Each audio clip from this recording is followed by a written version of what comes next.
First tonight, the city of Grand Rapids says no harmful organisms have been found in initial water samples, but much of the city and Grand Rapids Township remain under a boil water advisory tonight. It has now been 2 days without regular water service for a large portion of Grand Rapids residents. A water main break on the city's northeast side Sunday forced thousands of city water customers into that boil water advisory. We do have team coverage tonight as the city deals with the issue. Grand Rapids schools announced today it will resume school tomorrow amid the boil advisory after being closed today. But we want to begin with News 8's Megan Bunchman, who caught up with city officials today and found out more about how this all happened. Megan? Brian, Sue, good evening. We're at one of those distribution sites right now on Leonard near Plymouth. And if I step out of the way, you can see a line of cars basically making the circle right now, filling up with a crate of fresh water as that boil water advisory remains in effect. An old eroded 12-inch pipe is what led to the weakened water main break and the loss in pressure. And while that pipe has since been fixed as of yesterday, a large portion of the Grand Rapids Northeast neighborhoods continue to be affected with that boil water advisory in effect. Like any older city, aging infrastructure plays a part in a system failure and future replacement projects. But the good news is, in this case, is that a redundant main line was actually connected to the area where that failure took place just a couple years back, which in the end lessened the geographical impact of this weekend's failure.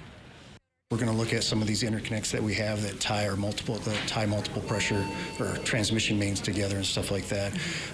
It's ironic that the second of the 30-inch transmission mains that was connected was put in back in 2017, 2018 as a redundant source if we were to have something go wrong on the older mains. So if we wouldn't have had that, we probably would have had a bigger issue in terms of getting water out to that northeast side.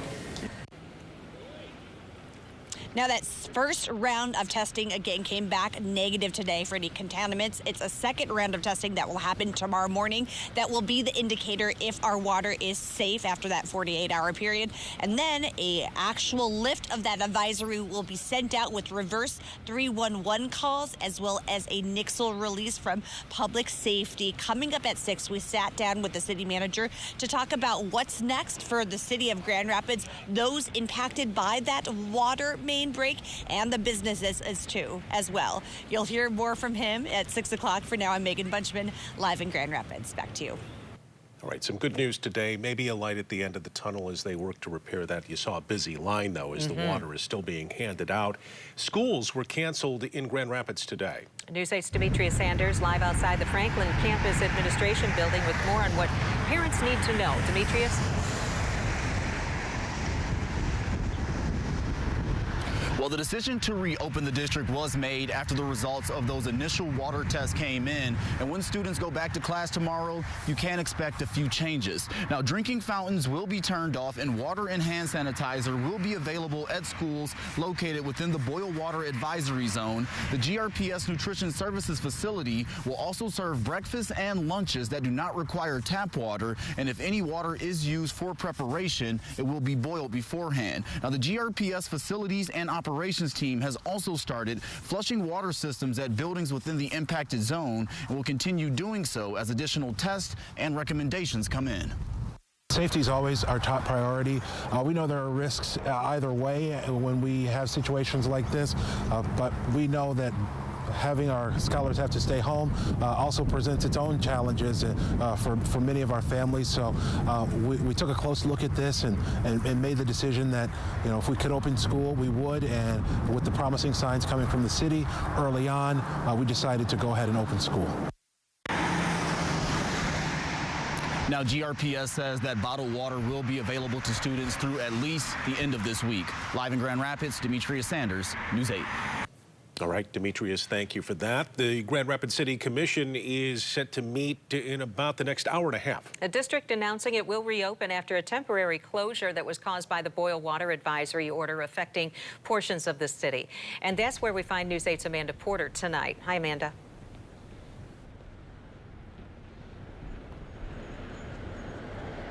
Today, a memo was sent out by Grand Rapids City Manager addressing the water main break and the boil order advisory. Now, In the memo, the city manager, Mark Washington, broke down the timeline of the water main break. He wrote about activating the city's emergency management operations system Sunday afternoon. We know that the water main break disrupted service in the northeast quadrant of the GR service area.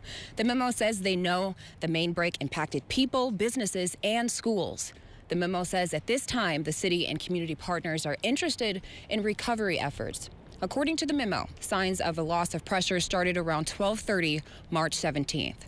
Around 1:20, the Livingston pump had a significant loss in pressure. Those pumps weren't able to be restarted. Crews were able to call in to the area and troubleshoot the issue. The staff was able to determine the exact location of the water main break at 2:30. The memo says the water main break was contained by 6 o'clock.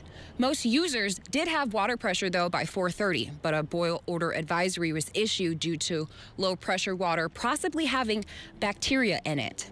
The first water boil notice was issued at 3:30. A map was created and distributed at 6:45, marking the area impacted by the boil order advisory. Grand Rapids customers east of US 131 and north of Hall Street are still required to boil their water while final testing is completed. Our preliminary report came back today negative, but the boil order is still in effect until about Wednesday. Another test will need to be done before the boil order is lifted. We know a fire hydrant was blown off the 12-foot main near Carrier Creek that connects between a 30-foot main and a 30-foot main on Leonard. This could be why so many people were impacted.